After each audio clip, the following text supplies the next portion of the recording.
Ok. Hablamos un poquito la semana pasada acerca del cielo. De todos modos, como siempre les digo, no es, los videos están grabados algunos en YouTube, en mi página que se llama Es Cuestión de Fe. Si necesitan repasar algo, pueden ir a esos videos. Algunos están Pero completos. yo estuve viendo, no, el hermano Danta no lo mandó a él, sino a cada uno. Los videos de YouTube, yo no recuerdo si les mandé el enlace, no recuerdo. O No sea, creo, pero, porque yo he estado buscando y no para. ok, yo les mando al grupo de la iglesia ahora el enlace de YouTube. Ahí están todos los videos en Ya, YouTube. gracias, hermano. Ahora lo envío. Y también cuando terminemos de estudiar Gracias. todos los lugares, les voy a mandar una guía para que Ay, la qué tengan. bueno. Ok. Muy bien, entonces el paraíso es otro de los lugares que vamos a estar estudiando hoy.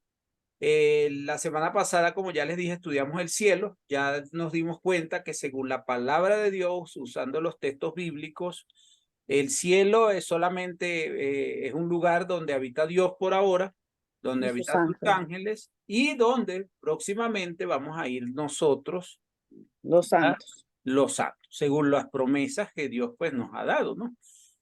Hoy vamos a hablar del paraíso porque es otro lugar que conseguimos en la Biblia. La palabra en griego en la Biblia es paradeiso, ¿verdad? No, Paraísos, sí, paradeiso, sí, sí, paradeiso. paradeisos, ajá, y la palabra entre la transliterada, ¿no? La que suena más parecida es paradeisos, ¿no? Ahí se las coloqué en español, palabra transliteral, ¿verdad? Esta palabra es una palabra oriental cuya mención más antigua se encuentra en el historiador Genofonte, ¿no? Y que denota los parques de los reyes y príncipes persas. Fíjese que la connotación que se le daba a esta palabra, paradeisos o paraíso, era los parques de los reyes y príncipes persas, pero era un lugar para donde iban los reyes y los príncipes como a descansar, a tener un lugar de paz, de reflexión, de tranquilidad. ¿Sí? Esa es la palabra oriental usada para esto, ¿no? Eso es a manera del uso, ¿no? Que se le daba a esta palabra. Y nosotros conseguimos referencia de estas palabras en el Antiguo Testamento también. Por ejemplo, nosotros vamos a Génesis capítulo 2, versículo 8, y dice que Dios el Señor plantó un jardín al oriente del Edén y allí puso al hombre como que había formado, ¿no? Ese jardín es el paraíso, ¿no? Pero en este caso estamos hablando del paraíso terrenal que Dios había hecho para Adán y Eva, no estamos hablando del paraíso espiritual. Pero recuerde que todo siempre en el Antiguo Testamento es una sombra de los bienes venideros que van a venir.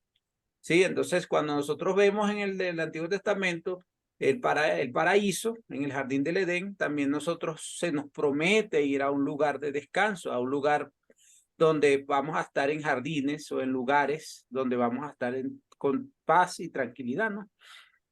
Y nosotros conseguimos esta referencia en Génesis 2:8, ¿no? Por ejemplo, si nosotros vamos al Génesis, conseguimos el árbol de la vida. Hoy en día el árbol de la vida, ¿quién es Cristo, no? Entonces, fíjense que la referencia, ¿no? El jardín del Edén, el paraíso, el lugar de descanso de los santos, ¿no? Ok.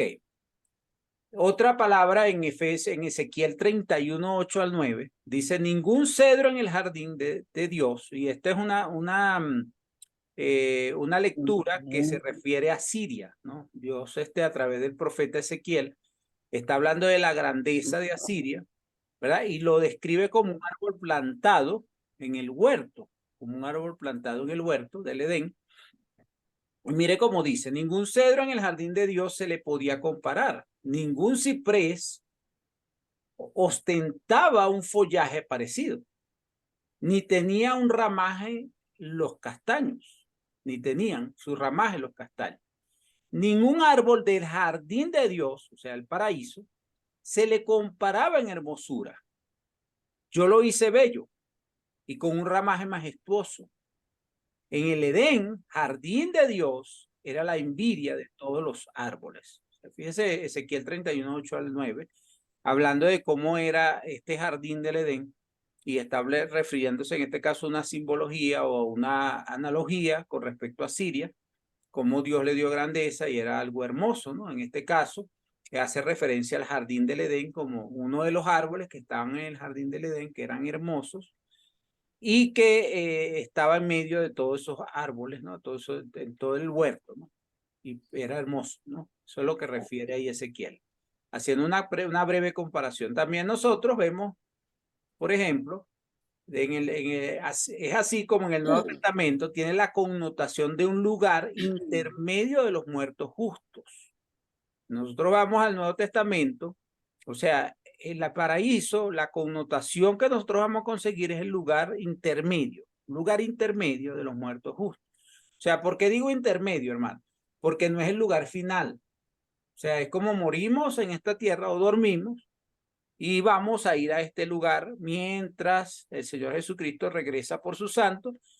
Luego del paraíso vamos a salir en algún momento para ser resucitados juntamente con Cristo, ser transformados juntamente con Cristo, para luego ser llevados al cielo. O sea, ese es el proceso, ¿no? Yo les dije que íbamos a hablar un poquito del rapto, ¿verdad? El mal llamado rapto, ¿no? De las iglesias denominacionales, ¿no? No es tal cual como ellos lo enseñan, ¿no? Pero lo vamos a estudiar a la luz de la Biblia, igual como hemos estado estudiando algunos de estos pasajes. A lo mejor lo vamos a dar para el final, ¿no? Pero fíjese que aquí habla en el Nuevo Testamento entonces de un lugar intermedio. O sea, el paraíso no es un lugar final. Eso es lo que nosotros debemos entender aquí. El paraíso no es un lugar final, sino un lugar intermedio para los muertos, oído al tambor, justos. O sea, ahí no van a ir injustos, solo justos, ¿no? Fíjese, paradeiso, como ya lo dije, del griego paradeiso, significa parque, jardín de recreo. Ese es el significado literal. Parque, jardín de recreo. Ya yo les leí lo que era el significado oriental, según Jenofonte, ¿no? Él decía, ¿verdad? Que este era el lugar o el jardín de recreo de los reyes, ¿no? Y fíjese que la traducción, entonces, para los romanos, para los judíos, en este caso los griegos, era un parque, un jardín de recreo. Muy parecido a lo que los orientales creían, ¿no? Ok. Jesús y el ladrón en la cruz. Fíjese que Jesús, el ladrón en la cruz, él le dice, te aseguro que hoy estarás conmigo. ¿En dónde? En el paraíso. En el paraíso, le contestó Jesús. Lucas 23:43. ¿Dónde le dijo, estarás conmigo en el Hades? ¿Verdad que no? No, en el paraíso. En el paraíso. Oído al tambor con este pasaje, porque fíjese que Jesucristo le dice, hoy estarás conmigo en el paraíso. Nosotros vamos a leer en Hechos capítulo 2, versículo 27, si no me equivoco. Más adelante lo vamos a ver porque lo tengo en pantalla. Donde la palabra de Dios dice, y no dejarás que tu santo vea corrupción. Y vamos a hablar acerca del Hades porque habla de que Jesús fue al Hades. O sea, da a entender el pasaje que Jesús fue al Hades. Ese pasaje lo vamos a ver ahorita, más adelante. Y vamos a ver si es verdad lo que Jesús fue al Hades o dónde fue. Y a quién se refería cuando dice, no dejarás que tu santo vea corrupción. ¿Sí? Pero fíjese que en este caso Jesucristo le está diciendo al ladrón en la cruz, porque están ligados los pasajes. ¿Sí? Él le dice, te aseguro que hoy estarás conmigo en el paraíso. O sea, fíjese la aseveración de Jesús, estarás conmigo en el paraíso. Sí, Jesucristo es omnisciente porque es Dios, es omnipresente y Jesucristo puede estar en varios lugares al mismo tiempo, ¿no? Por ser Dios. Pero fíjese que la promesa de Jesús al ladrón arrepentido era de estar en el paraíso, no estar en el Hades. No le dijo, mira, yo te aseguro, ¿cómo es este ladrón? Porque no sé cómo se llamaba, Ricardo. Yo te aseguro, Ricardo, vamos a ponerle nombre, que hoy estarás conmigo en el paraíso, Ricardo. ¿Sí? No le dijo, yo te aseguro, Ricardo, que hoy estarás conmigo en el Hades. Eso no le dijo Jesús, ¿no? Entonces, fíjese, esta palabra es utilizada por Jesús para designar el lugar al que van las almas salvadas o perdonadas inmediatamente después de la muerte, porque Jesucristo lo está diciendo. Es Jesús el que habla. Ahí no está hablando más nadie, es Jesucristo. ¿Sí? Yo le decía la semana pasada que yo he escuchado iglesias que se han discutido y se han peleado por esto. ¿Sí? Inclusive les he de comentar la semana pasada que hubo una iglesia hace poco, que una anécdota por allí, cogieron firmas y todo votó una hermana porque pensaba que iba a ir al Hades. Esa era su creencia. Ajá, sí, sí. Entonces, imagínense, recogieron firmas porque la hermana no creía. Ella dice, no, es que no vamos a Hades. Entonces, no, vamos a recoger firmas porque esta no cree lo mismo que nosotros. La mandaron. Entonces, fíjese a los extremos que podemos llegar ahora. Eso no es importante. Si usted piensa que va al Hades, piénselo. Igual al final va a parar en el paraíso usted como santo justo de parte de Dios, ¿verdad? Pero si usted quiere tener un mayor entendimiento de las escrituras y dar una mejor esperanza a los cristianos, es importante, ¿no? Saber esto, saberlo bien, pues, ¿no? Para decirle a los hermanos, mire, no, y hermano, cuando usted descanse, cuando usted duerma, usted va a ir a un lugar de paz, un lugar de un jardín donde usted va a estar de recreo. Esa es más o menos la idea, ¿no? O sea, porque si no, entonces nosotros vamos a pensar que vamos a un lugar, ¿verdad? Y ahí vamos a esperar el juicio. Entonces, no, ahí no vamos a saber en el Hades. ¿En dónde? ¿Qué vamos a hacer? No, ya sabemos que no, que vamos a estar como Lázaro, ¿no? Ajá. Que ya lo vamos a estudiar mucho más adelante, ¿no? Yo creo que nos toca para la próxima clase.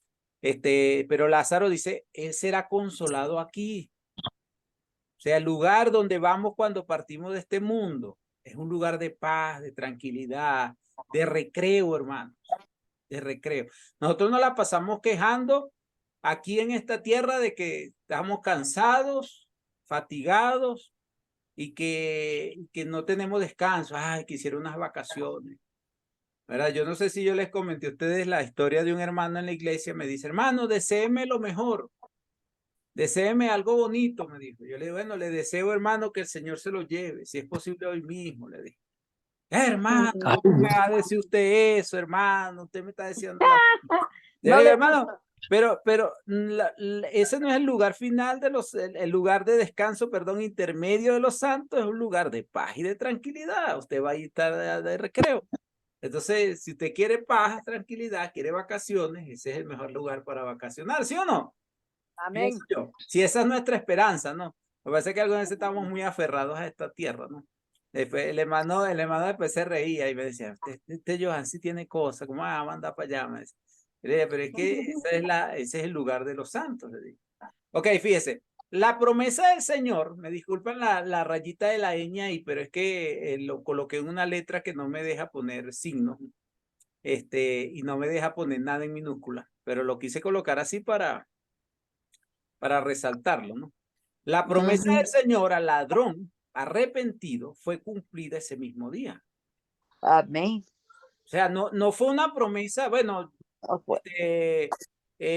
mira, Ricardo, ya le pusimos nombre al ladrón en la cruz. No, mira, Ricardo, tú te vas a ir al paraíso en unos años. O yo te digo después cuándo, pero vas a ir al paraíso. No, Jesucristo le dijo, hoy mismo conmigo en el paraíso. O sea, la promesa era inmediata. O sea, quiere decir que cuando usted muera, cuando usted descanse, duerma, porque el cristiano duerme, usted va a cerrar y abrir los ojos, así, un abrir y cerrar de ojos, y cuando los abre dice, ay, ¿dónde estoy? Tan bonito esto que está aquí. ¿Sí? Eso es lo que vamos a hacer. ¿Sí? O sea, abrimos los ojos y vamos a estar. Eso va a ser un abrir y cerrar de ojos. Uno piensa que eso es un proceso. Voy a pasar por un túnel y la luz me llama.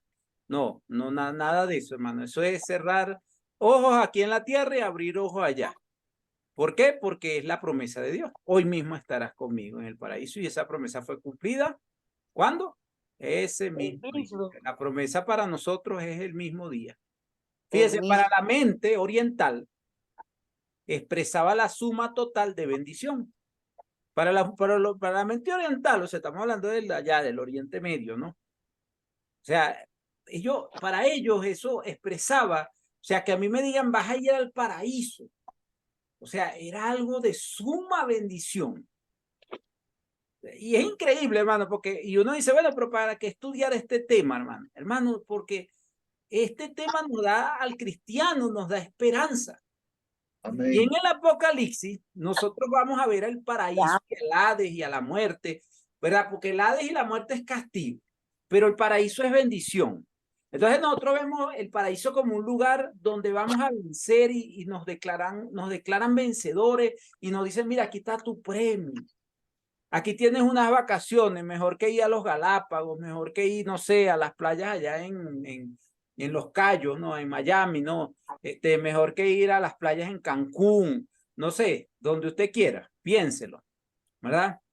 Mi esposo y yo tenemos un sueño que algún día queremos ir a Nueva Zelanda. Hemos visto algunas películas y hemos visto algunas cosas y se ve muy bonito. Yo le digo a mi esposa, "Ana, algún día si yo puedo, te llevo a Nueva Zelanda para que pasemos una luna de miel por allá".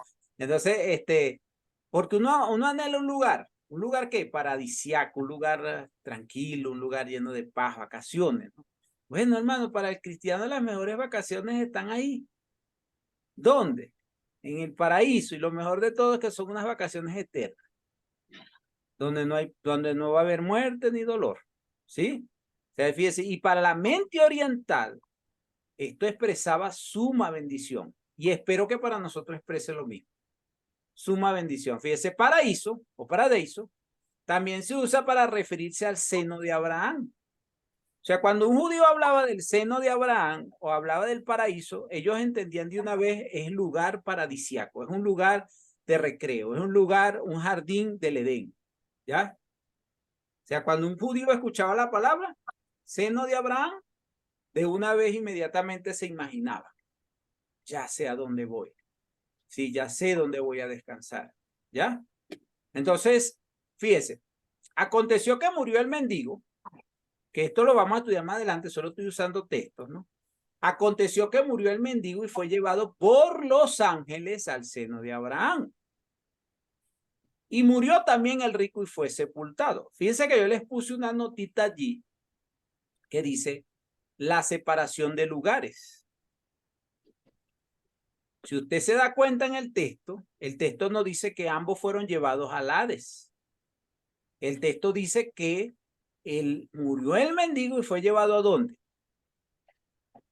Al seno de Abraham. Al seno de Abraham, que es el paraíso para los judíos, que es el lugar paradisiaco, que es el lugar de recreo. Pero después dice, y murió también el rico. ¿Y qué dice? ¿Fue llevado al paraíso? No, al Hades. Fue sepultado, dice. O sea, se da cuenta que hace una separación. ¿Por qué será? O sea, ¿será que fueron llevados al mismo lugar? No. No fueron llevados al mismo lugar. Pero cuando nosotros leemos el texto en Lucas 16, lo leemos completo, muchas veces tendemos a decir, no, nos mandan al Hades. La mayoría de las iglesias de Cristo cometemos ese error. Leemos el texto y de una vez nos mandamos al Hades. A todo el mundo va al Hades. ¿Verdad? Pero no dice eso el texto. Hay que aprender a leer un poquito en el sentido de concentrarnos en lo que está diciendo, ¿no? La lectura, ¿no? Fíjese, y conozco a tal hombre, fíjese lo que dice Pablo, este es el apóstol Pablo. Y conozco a tal hombre, si en el cuerpo o fuera del cuerpo, no lo sé, Dios lo sabe, que fue arrebatado al paraíso, donde oyó palabras inefables que no le es dado al hombre expresar. ¿A dónde fue arrebatado por el Espíritu Santo el apóstol Pablo? Al paraíso. Al paraíso. No fue arrebatado a ningún otro lugar. Fue arrebatado al paraíso. Ok, sigo. Observemos que una de las bendiciones que le serán otorgadas a los vencedores, a los que hayan peleado la buena batalla, son ir a este lugar. Fíjese que Apocalipsis, que lo estamos estudiando, ya estudiamos el 2, versículo 7, pero mire la bendición. El que tiene oído oiga lo que el Espíritu dice a las iglesias, a las iglesias.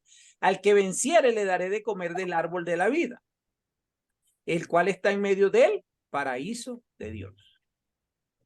Una bendición dada a los vencedores. O sea, vuelvo y repito, para el cristiano el paraíso es una bendición. Para nosotros como cristianos, el ir a ese lugar o morir de esta tierra, por eso Pablo decía, pues que para mí el morir es, el vivir es Cristo, pero el morir es ganancia. ¿Por qué, hermano? ¿Por qué? Porque el apóstol Pablo decía, morir es ganancia, decía, porque iba a un lugar de paz, de tranquilidad, de recreo, de vacaciones eternas. Ahora, el problema es que nosotros, muchas veces como cristianos, no lo vemos así, ¿verdad que no? No. Ok. Entonces, aquí vemos entonces lo que referente a lo que es el paraíso. Ya les leí los textos bíblicos referente al paraíso. Ahora sí nos dio un poquito de tiempo, si avancé, para entrar al Hades un poquito. Fíjese, vamos a hablar acerca del Hades ahora. ¿Sí? Desde la palabra Hades, que es el lugar donde también van los muertos, pero vamos a ver qué tipo de muertos van al Hades. Dice la palabra de Dios en Apocalipsis 6:8. Miré y he aquí un caballo amarillo, y el que lo montaba tenía por nombre Muerte, y el Hades le seguía, y le fue dada potestad sobre la cuarta parte de la tierra, para matar con espada, con hambre, con mortandad y con las fieras de la tierra. Si usted se da cuenta, el Hades va detrás de la muerte. Y en el Apocalipsis siempre vamos a conseguir al Hades y a la muerte juntas. ¿Ya? Mientras que el paraíso no, el paraíso es un lugar de paz, de recreo, de tranquilidad, de gozo, ¿sí? De bendición. En cambio, el Hades siempre va acompañado de la muerte. Mire, en la mitología griega, Hades era el nombre del dios del reino de los muertos. Él era el que estaba allí, cuidando el inframundo, ¿sí?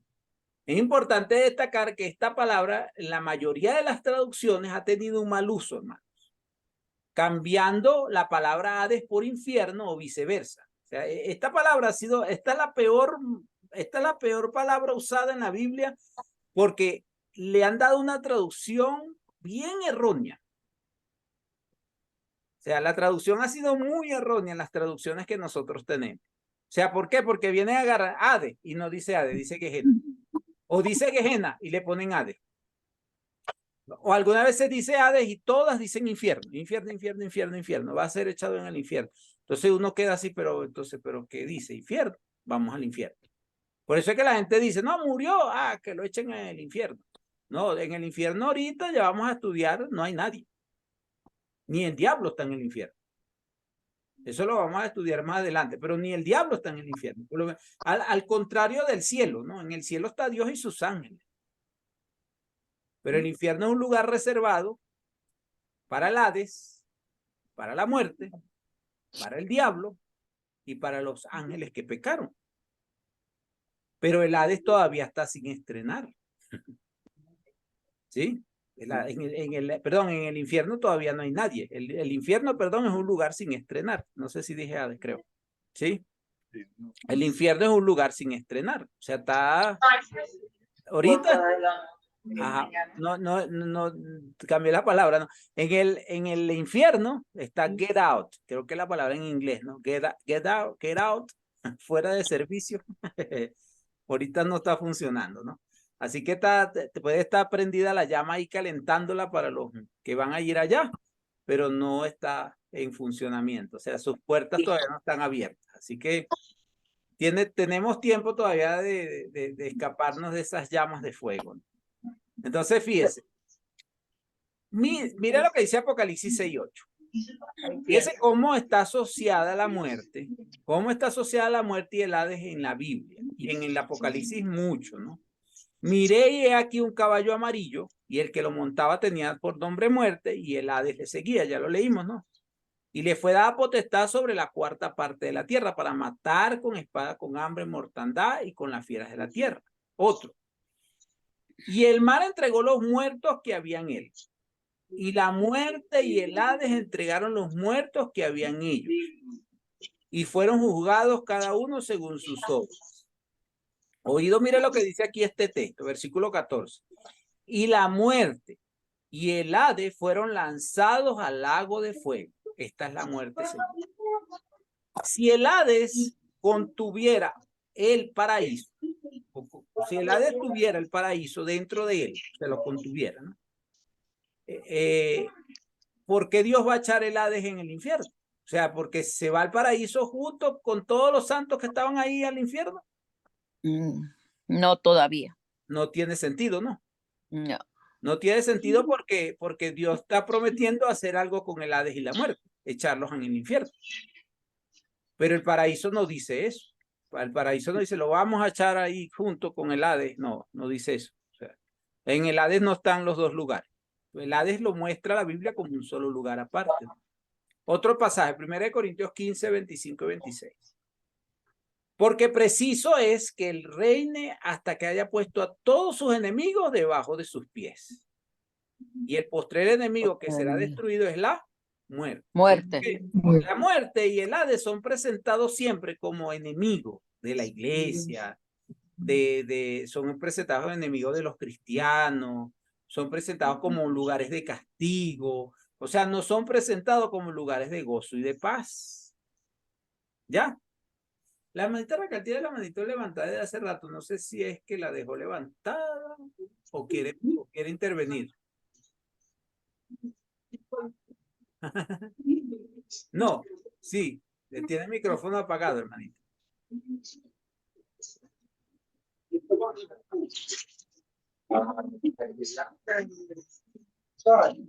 Bueno, si quiere intervenir, prenda el micrófono y me interrumpe, no hay problema. Ok, fíjese, en el libro de Apocalipsis, los santos no se encuentran en el Hades. Cada vez que nosotros leemos el libro de Apocalipsis, nosotros no vemos a los santos en el Hades cuando mueren, ¿no? Sino debajo del altar, en presencia de Dios. Si usted lee, cada vez que nosotros leemos en el libro de Apocalipsis, el Hades, ¿verdad?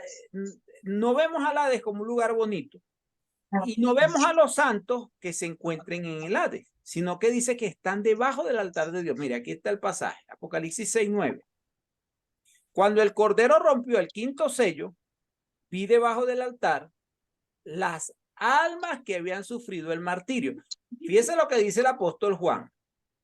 Cuando el Cordero rompió, el Cordero por supuesto simbólicamente Jesucristo, rompió el quinto sello, dice, vi debajo del altar. ¿Cuál altar? El altar de Dios, ¿no? Las almas de los que habían sufrido el martirio. ¿Quiénes eran esas almas que habían sufrido el martirio? Los cristianos. ¿Se recuerdan que estudiamos este hombre que fue metido en el toro y quemado? Y dice que lo puso como ejemplo para una de las iglesias. ¿Sí? Entonces, fíjese, el martirio, habían sufrido martirio, algunos fueron echados a los leones, fueron crucificados, quemados vivos, ¿verdad? Pero fueron todos crucificados por causa del testimonio de Jesucristo. Fíjese, habían sufrido el martirio por causa de la palabra de Dios y por mantenerse fieles en su testimonio. Pero fíjese, ¿dónde están las almas? ¿Dónde están las almas? Debajo del altar. Debajo del altar o en el Hades. No, debajo del altar. Debajo del altar. O sea, todas esas, y las almas que han sufrido el martirio, pregunto, cuando una persona sufre martirio, ¿será que muere? Cuando una persona era echado vivo a los leones para que se lo comieran, ¿será que se moría? Imagínate tú. Ah, claro que se moría. Claro Entonces, martirio significa que moría, ¿no? O sea, ahora, estas almas que habían muerto, martirizadas por la persecución del Imperio Romano, ¿dónde estaban ellas, hermano? Debajo del altar, dice ahí. Debajo del altar. Ya. Fíjense que aquí tienen una imagen. Ahí está el trono de Dios. ¿Y dónde estaban las almas? En el paraíso, debajo del altar de Dios. No dice que estaban en el Hades. Estaban en un lugar de recreo, de vacaciones. Hermano, ¿me oye? ¿Me escucha? Ahora sí le escucho, hermanita. Dígame. Porque es interesantísimo lo que usted está diciendo hoy.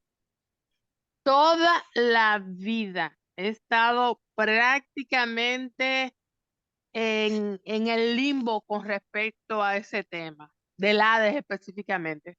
Ajá. Porque allá en Santo Domingo, al principio, no sé si ahora habrán cambiado, pero al principio nos decían como que el Hades estaba como dividido en dos partes, que las dos partes eran durmiendo, pero como que una era en paz y la otra parte como que sentían cierto tormento. Ajá. Yo decía, ¿cómo puede ser eso?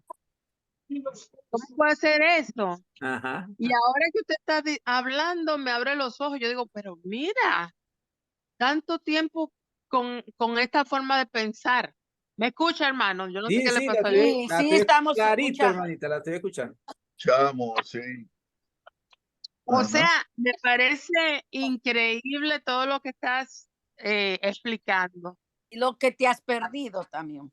Lo que Y, ya- y también, Entonces, pero sí, fíjese. Isabelita, sí, también todo lo que me he perdido. No, Y antes que se me porque vaya la voz, quiero que sepan que yo los amo con la vida, independientemente de amén.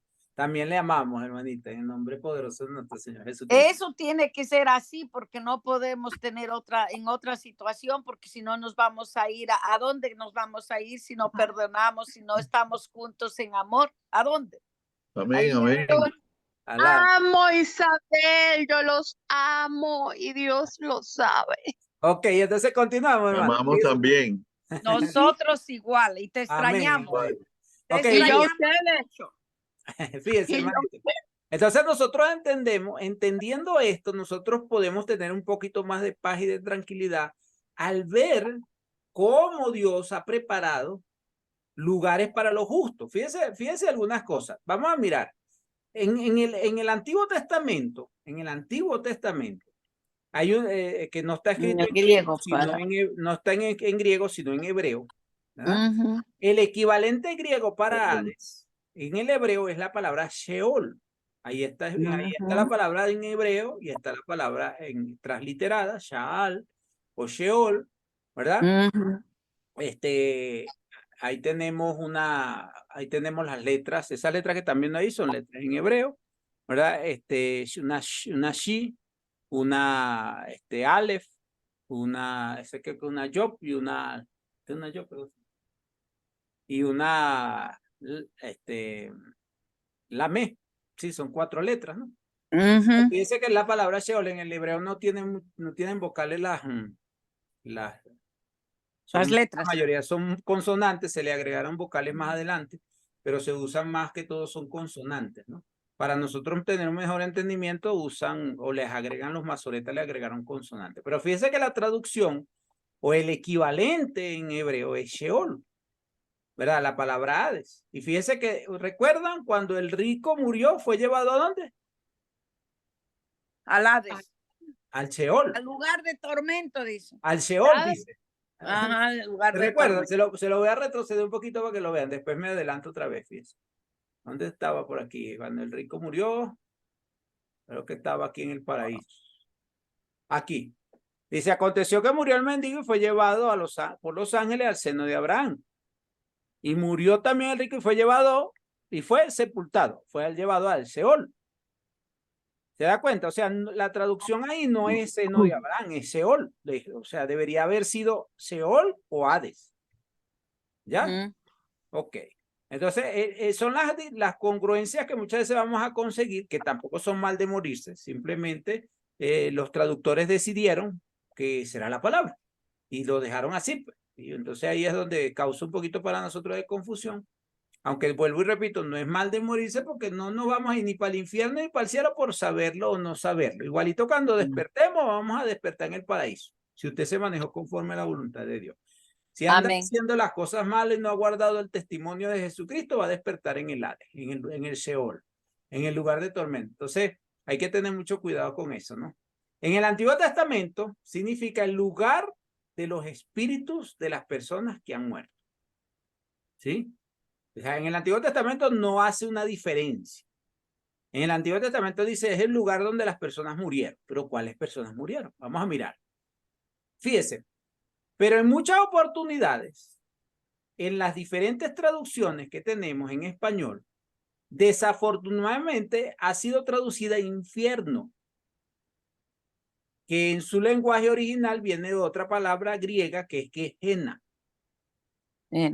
Ese infierno lo vamos a estudiar la próxima semana. Hoy no lo vamos a estudiar, eso lo vamos a estudiar más adelante. Pero fíjese que lo traducen por eso. Dice, es así como Jesús habla de la urgencia de hacer todo lo posible para no llegar al infierno, Gehenna, dicho por Jesús mismo en el Sermón del Monte. Fíjense que en el Sermón del Monte dice, pero yo os digo que cualquiera que se enoje contra su hermano será culpable de juicio. Y cualquiera que diga necio a su hermano será culpable ante el concilio. Y cualquiera que le diga fatuo quedará expuesto al infierno de fuego. Fíjense, Jesucristo está diciendo, no llegues a... Cuídate. Protégete, no llegues al infierno. O sea, no está diciendo que morimos y para el infierno, no. O sea, está diciendo que tenemos que cuidarnos de que cuando la muerte y el Hades sean echados en el infierno, yo no vaya ahí dentro del Hades. ¿Me estoy explicando? Porque si la muerte y el Hades van a ser echados al infierno y yo estoy en el Hades, ¿a dónde me van a lanzar a mí? Al infierno. Al infierno. Ese es mi castigo, ¿no? Por tanto, mire, si tu ojo derecho te es ocasión de caer, sácalo, échalo de ti. Pues mejor es que se pierda uno de tus miembros y no que todo tu cuerpo sea echado en el infierno. Nuevamente, cuídate, protégete. Y si tu mano derecha te es ocasión de caer, córtala y échala de ti. Pues mejor te es que se pierda uno de tus miembros y no que todo tu cuerpo sea echado en el infierno. Mateo 5, 22, 29 y 30 fueron los versículos que leí. O sea, el Señor Jesús nos hace un llamado, cuidémonos, ¿no? Fíjese, el Hades es el lugar intermedio donde todas las almas de los muertos esperan el juicio. Oído ahí, oído al tambor con esta parte aquí. Esto es una pruebita que les puse aquí. El Hades es el lugar intermedio donde todas, fíjense que se los puse en rojo. Eso es lo que nos han enseñado, donde todas las almas de los muertos esperan el juicio, todas. Eso es lo que a nosotros nos han dicho. Mire, hermano, cuando usted se muera va al Hades. Y el Hades está dividido en dos pedacitos. Y usted va a uno de esos pedacitos. Y entonces todas las almas van allá. Según este pensamiento, tiene dos divisiones, ¿no? Según este pensamiento. Ajá. El lugar para los muertos justos y el lugar para los pecadores. Según este pensamiento. Pero no se lo estoy poniendo así. Está dividido, sí. O sea, quiere decir que el Hades está dividido en dos partes, uno para los buenos y otro para los malos. Ese es el pensamiento. Es el pensamiento que nos han dado. Que nos han dado. Ahora, fíjese. Estos dos lugares están separados por una gran cima. Eso es lo otro que también nos dice, porque el texto lo dice, ¿no? Que hay una cima que los separa. Ya. Según este pensamiento, todos, mire que le puse todos en rojo, todos los muertos pasan al Hades para esperar el juicio final. No. Todos, según este pensamiento. Pues déjeme decirle que este pensamiento no va. Este pensamiento estaba errado. Ese pensamiento fuera del órbita. Fuera de todo lugar, porque la Biblia no dice eso. Eso yo no sé de dónde lo sacaron.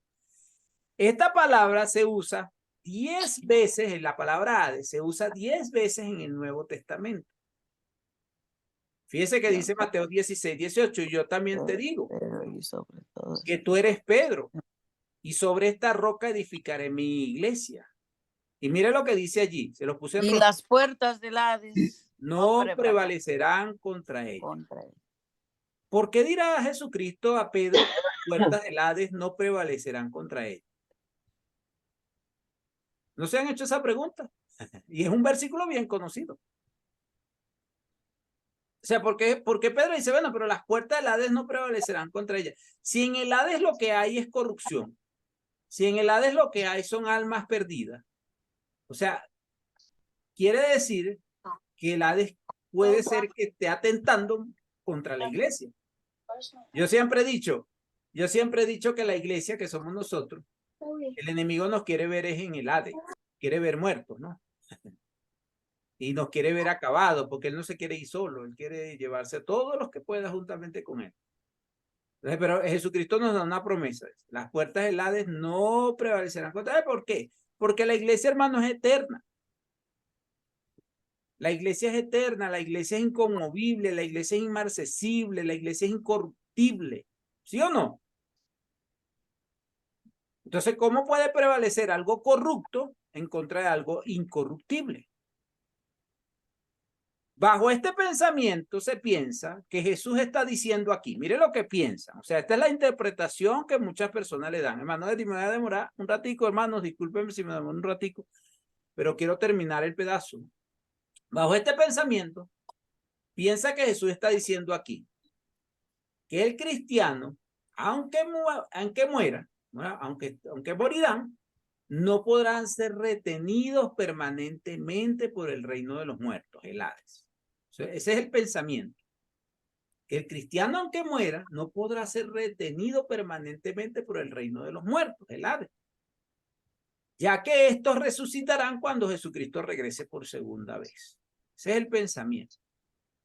Bajo esta interpretación, el Hades parece ser un lugar intermedio. O sea, mirándolo desde el punto de vista ese, uno, bueno, sí, ese es un lugar intermedio. Por eso es que se confunden muchas veces, ¿no? ¿Verdad? Es un lugar intermedio donde van todas las almas de aquellos que han muerto.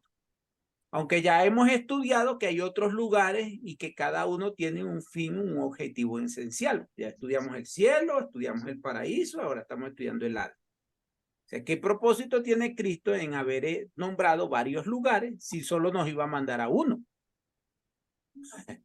Pregunto. O sea, ¿para qué Jesucristo se iba a tomar la molestia? No, paraíso, no el cielo, no el infierno, no el Hades. ¿Para qué? Si igualito nos iba a mandar todos al Hades. No tiene sentido, ¿verdad que no? Ningún sentido. Fíjese, las puertas del Hades no prevalecerán contra ellas, es lo que dice el texto. Eso está en Hechos capítulo 2, versículo 27 y versículo 31. Oído, miren, préstenle atención a esto, no se me vaya a perder. Las puertas del Hades no prevalecerán contra ellas. La palabra es esa. Versículo 27, porque no dejarás mi alma en el Hades, ni permitirás que tu santo vea corrupción. El texto dice así, o sea, las traducciones que tenemos, porque no dejarás mi alma en el Hades, ni permitirás que tu santo vea corrupción. Si nosotros leemos este texto así a simple vista, nosotros estamos entendiendo que fue llevado al Hades y su alma no fue dejada allí, ¿verdad? Pero también entendemos que su santo, que en este caso se está hablando de Jesucristo, que su santo estaba, no iba a ser quedado en corrupción. O sea, que quiere decir que en el Hades hay corrupción. ¿Sí o no? Eso es lo que está diciendo el texto, ¿no? Versículo 31. Viéndolo David, porque el texto está hablando del profeta David, pero es una profecía mesiánica. Está en Hechos capítulo 2. Dice, viéndolo David antes, habló de la resurrección de Cristo. Y mire, que su alma no fue dejada en el Hades, ni su carne vio corrupción. Esa es su alma. O sea, pero el problema es que cuando leemos este texto, nosotros, ¿qué entendemos? Ah, no, es que fue llevado al Hades. Jesucristo fue llevado al Hades cuando murió. Recuerden que él fue sepultado, ¿no? Y resucitó al tercer día, ¿no? Entonces, según lo que leemos en el texto, entonces uno lo que pudiera interpretar, no, porque Jesucristo fue al Hades, después que fue al Hades, subió y ya resucitó. Vamos a ver si eso es verdad. Vamos a ver si eso está bien traducido, si esa traducción es correcta. Miren, notemos que el texto no habla de David primero, hay que entender eso primero, sino que está hablando de Cristo, ajá. Diciendo que su alma no fue dejada en el Hades, no fue dejada en el Hades, ni su carne vio corrupción. Al leer el texto se puede entender que Jesús fue al Hades, al leerlo a simple vista, ¿no? Cuando murió. Pero seguidamente el mismo texto en las Escrituras nos dice, ni su carne vio corrupción. O sea, si fue llevado al Hades y en el Hades hay corrupción y él no vio corrupción, que entonces, ¿a dónde fue llevado Jesús? ¿Al Hades o no? ¿Entró o no entró? No. Ok, vamos a ver. Dando a entender que, uno, su cuerpo no se descompuso en la tierra. Dos, Jesús nunca fue al Hades porque allí lo único que hay es corrupción. Eso sería lo correcto, ¿no? Eso serían las dos interpretaciones correctas, ¿no? Que su cuerpo no se descompuso en la tierra, porque recuerde que Jesucristo fue sepultado, resucitó al tercer día y Jesucristo no se descompuso. ¿Sí o no? Amén. David sí fue enterrado y su cuerpo se descompuso. Ok. Y Jesús nunca fue al Hades porque allí lo único que hay corrupción. Ahora, tales aseveraciones son ciertas porque ni se descompuso su cuerpo en la tumba, porque resucitó al tercer día, ni tampoco estuvo en el Hades donde van las almas de las personas pecadoras. Fue así, mire lo que dice Hechos 2:31, ahora se los voy a leer en la NBI, otra versión, nueva versión internacional, me gusta más esta versión. Mire, fue allí como previó lo que iba a suceder. Ya previó quiere decir que lo vio de antemano, ¿no? Refiriéndose a la resurrección del Mesías. Refiriéndose a la resurrección del Mesías, o sea, de Jesús. Afirmó que Dios no dejaría que su vida terminara en el sepulcro. Esa sería la traducción más correcta. Ni que su fin fuera la corrupción. Esa sería la... ¿Por qué? Porque su alma no se quedó en el sepulcro, su cuerpo, porque resucitó en cuerpo al tercer día, ¿sí o no? Y no vio corrupción porque su cuerpo nunca se descompuso. ¿Ya? Ok. Mire, otra versión, nueva versión, Dios habla hoy. Y esta también me gusta bastante porque dice, porque no dejará en el sepulcro ni permitirás que se descomponga el cuerpo de su santo siervo. Esas son otras traducciones. Fíjense que la Reina Valera, ¿cómo lo dice? La Reina Valera lo dice, porque no dejarás mi alma en el Hades ni permitirás que tu santo vea corrupción. Fíjese la traducción que usa la Reina Valera. Ahora fíjese la traducción que usa la Dios habla hoy. Porque no dejarás en el sepulcro ni permitirás que se descomponga el cuerpo de tu santo siervo. O sea, el verso viene del versículo, el versículo 27 viene de una cita textual del Salmo 16, del 8 al 11, que viene del Antiguo Testamento, ¿no? Entonces, ¿cuál sería entonces el significado correcto de esta frase, hermano? Ahí se las coloqué. No dejarás mi alma en el Hades. No dejarás mi alma en el Hades. ¿Verdad? Estudiando otras versiones y usando diferentes sinónimos, como por ejemplo, no abandonarás, no existe la posibilidad que abandonarás, significa no entregarás, son los diferentes sinónimos. Pudiéramos dar una traducción mucho mejor a este pasaje. Porque no entregarás mi alma al Hades. Porque en el Hades, ¿qué hay, hermano? ¿Qué hay en el Hades? Corrupción, Muerte. Corrupción, castigo. ¿Verdad? Bajo esta interpretación, eso está diciendo que Dios no permitirá entrar al Hades, el lugar de los pecadores muertos. Si tal aseveración es verdad, el Hades sería exclusivamente el lugar de las almas de los pecadores muertos. Y no el lugar donde van todas las almas pecadoras, como nos los han enseñado. Y las almas que fueron lavadas con la sangre del Cordero, es por esto que al seguir este mismo pensamiento podemos entender mejor el texto de Lucas 16, que lo vamos a estudiar la próxima semana, pero ya no nos da tiempo. Como apoyo, ya que en la historia del rico y Lázaro, el rico fue llevado al seno de Abraham, el Lázaro fue llevado al seno de Abraham y el rico fue llevado al Hades o al Seol, ¿verdad? Los versos 22 y 23 expresan de esa manera, ¿no? ¿Alguna pregunta, hermanitos, hasta aquí? Próxima semana estudiaremos el infierno. y añapa, porque cuando hablemos del tártaro vamos a hablar de los espíritus encarcelados. Así que no se lo pierda, hermano. Tenemos mucho material para estudiar. O sea, ahora, ustedes dirán. Qué bueno. Ustedes dirán si se quedan montados en el cohete o se bajan. Bueno, hermano, vamos a orar para estar finalizado y luego hay preguntas. Me disculpan que me demoré un poquito, pero quería terminar. Entramos tarde, hermano, no se preocupe. Me demoré 13 minutitos más. Buenas noches, estamos aquí, hermano. Amén, hermano, bienvenido. En oración, vamos a tener, Joan, vamos a tener la sesión de preguntas.